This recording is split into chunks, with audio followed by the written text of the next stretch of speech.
High praise Lord.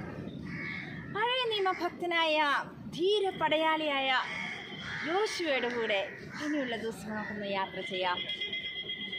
വീരൻ വീരൻ പോരാളി യോശുവ, ദൈവസന്നിധി വിടാത്ത യോശുവ.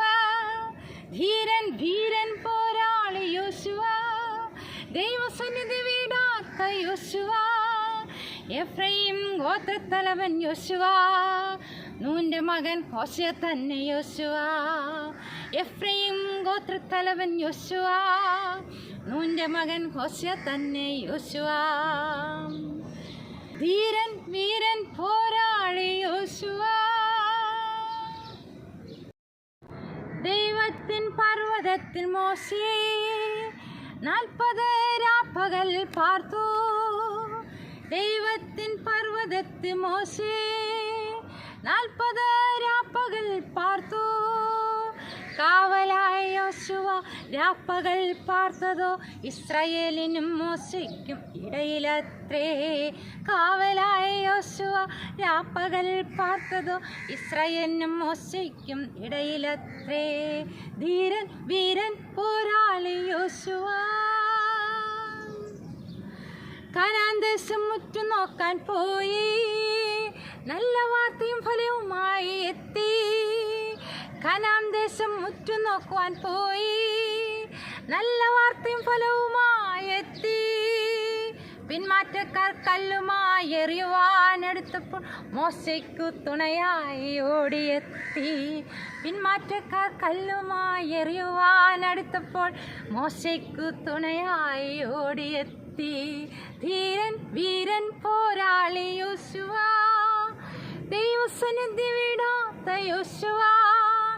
എഫ്രൈം ഗോത്രത്തലവൻ യോശുവ, നൂന്റെ മകൻ ഹോശയ തന്നെ യോശുവ. എഫ്രൈം ഗോത്രത്തലവൻ യോശുവ, നൂന്റെ മകൻ ഹോശയ തന്നെ യോശുവ. ധീരൻ വീരൻ പോരാളി യോശുവ. നമ്മുടെ മനപ്പാഠവാക്യം യോശുവ 1:9. നിന്റെ ദൈവമായ യഹോവ നീ പോകുന്നിടത്തൊക്കെയും നിന്നോട് കൂടെ ഉള്ളതുകൊണ്ട് ഉറപ്പും ധൈര്യവുമുള്ളവനായിരിക്കാം. യോശുവ 1:9. നമ്മൾ പഠിച്ച ഈ വാക്യം ആരോട് പറഞ്ഞു? ആ വ്യക്തിയെക്കുറിച്ചാണ് നാം പഠിക്കാൻ പോകുന്നത്. വളരെ വർഷങ്ങൾക്ക് മുമ്പ് ഇസ്രായേൽ മക്കൾ മോവാബ് ദേശത്ത് കൂടാരം അടിച്ചിരുന്നപ്പോൾ ദൈവം ഈ വ്യക്തിയെ സന്ദർശനം നൽകി. ഇസ്രായേൽ ജനങ്ങൾക്ക് അവരുടെ സ്വന്തമായി ദേശം നൽകാമെന്ന് ദൈവം വാക്ക് പറഞ്ഞിരുന്നു. എന്നാൽ അവരിൽ വിശ്വസിക്കാതെ അവർ പാപം ചെയ്തു. അവരുടെ അവിശ്വാസം നിമിത്തം 40 വർഷങ്ങൾ അവർ മരുഭൂമിയിൽ അവർക്ക് താമസം നേരിട്ടു. മോശയായിരുന്നു ദൈവം അവർക്ക് നൽകിയ നേതാവ്. എന്നാൽ അവൻ മിസ്രൈമിൽ നിന്ന് അവരെ കൊണ്ടുവന്നു. ഇപ്പോൾ അവരെ വാഗ്ദത്ത ദേശത്തേക്ക് എത്തിക്കാൻ മറ്റൊരാളെ വേണം. യോശുവ എന്ന വ്യക്തിയെയാണ് ദൈവം ഈ വലിയ ദൗത്യത്തിനായിട്ട് തിരഞ്ഞെടുത്തത്. താനല്ല ജനത്തെ വാഗ്ദത്ത ദേശത്ത് നയിക്കുന്ന മോശ അറിഞ്ഞപ്പോൾ ഒരു നിരാശ അദ്ദേഹത്തിന് തോന്നി. എന്നാൽ മോശ ദൈവത്തോട് പ്രാർത്ഥിച്ചിട്ട് പറഞ്ഞു, ദൈവത്തിൻ്റെ ജനം ഇടയില്ലാത്ത ആടുകളെ പോലെ ആകാതിരിക്കേണ്ടതിന് നീ അവരെ മുമ്പോട്ട് കൊണ്ടുപോകാനായിട്ട് ഒരാളെ തിരഞ്ഞെടുക്കണമെന്ന് പറഞ്ഞു. സംഖ്യാപുസ്തകം 27 അധ്യായത്തിൽ 15 മുതൽ 23 വരെയുള്ള വാക്യങ്ങൾ നമുക്കത് കാണാനായിട്ട് സാധിക്കും. അപ്പോൾ ദൈവം മോശയോട് പറഞ്ഞു, എൻ്റെ ആത്മാവുള്ള പുരുഷനായ നൂൻ്റെ മകനായ യോശുവയെ വിളിച്ച് അവൻ്റെ മേൽ കൈവച്ച് അവനെ പുരോഹിതന്മാരുടെയും എലിയാസാറിൻ്റെയും സർവ്വസഭയുടെയും മുമ്പാകെ നിർത്തി എന്ന് അവർ കാണുകെ അവന് ആജ്ഞ കൊടുക്കാം. ഇസ്രായേൽ മക്കളുടെ സഭയെല്ലാം അനുസരിക്കേണ്ടതിന് നിന്റെ മഹിമയിൽ ഒരംശം അവൻ്റെ മേൽ വയ്ക്കണം എന്ന് പറഞ്ഞു. ദൈവം പറഞ്ഞതുപോലെ ചെയ്യുവാൻ മോശ ബന്ധപ്പെട്ടു. വളരെ വർഷങ്ങളായി യോശുവ മോശയുടെ സഹായിയായിരുന്നു. തൻ്റെ വിശ്വസ്ത സഹായിയാണ് പുതിയ നേതാവായി ദൈവം നിയോഗിച്ചെന്നറിഞ്ഞപ്പോൾ മോശയ്ക്ക് സന്തോഷമായി. പുരോഹിതന്മാരുടെയും ജനത്തിൻ്റെയും മുമ്പാകെ യോശുവയെ കൊണ്ടുവന്നു. ദൈവം തിരഞ്ഞെടുത്ത പുതിയ നേതാവാണ് യോശുവ എന്ന് ജനമെല്ലാം അറിയേണ്ടതിനായി അവൻ്റെ തലയിൽ കൈവച്ചു. കനാൻ ദേശത്തേക്ക് ജനത്തെ കൊണ്ടുപോകാൻ ദൈവം യോശുവയെയാണ് ഉപയോഗിക്കേണ്ടത്. ഒരു സഹായി എന്ന നിലയിൽ ദൈവം അവനെ ഏൽപ്പിച്ച എല്ലാ കാര്യങ്ങളും യോശുവ വിശ്വസ്തമായി ചെയ്തിരുന്നു. ദേശം ഉറ്റുനോക്കാൻ പോയപ്പോഴും ഓർക്കുന്നുണ്ടോ? യോശുവ പോയി വന്നപ്പോൾ നല്ല വർത്തമാനമാണ് കൊണ്ടുവന്നത് അല്ലേ. പ്രിയ കൂട്ടുകാരെ, ചെറിയ കാര്യങ്ങൾ വിശ്വസ്തരായി തീർന്നാൽ ദൈവം നമ്മെ വലിയ കാര്യങ്ങൾക്കായിട്ട് ഉപയോഗിക്കും.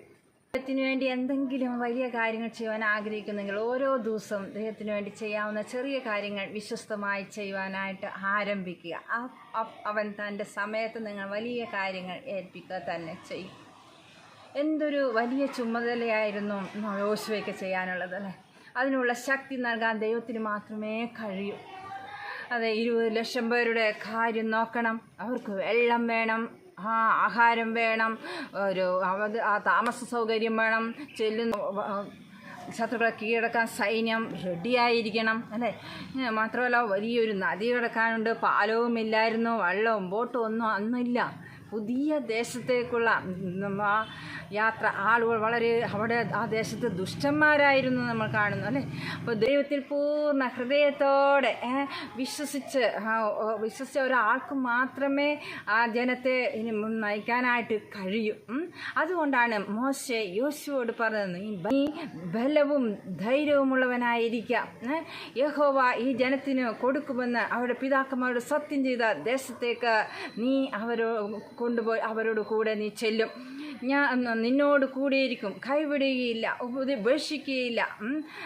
നീ ഭ്രമിക്കേണ്ട, നീ പേടിക്കേണ്ട എന്ന ആ ദൈവിക വാക്കുകളെല്ലാം മോശെ യോശുവോട് പറഞ്ഞ് ധൈര്യപ്പെടുത്തുന്നു.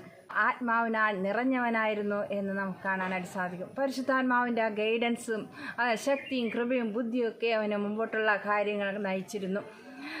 ഇതുപോലെ കർത്താവിനെ സ്വീകരിച്ച ഓരോ ദൈവ പൈതലിനും പരിശുദ്ധാത്മാവ് മുന്നോട്ട് നയിക്കുക തന്നെ ചെയ്യും.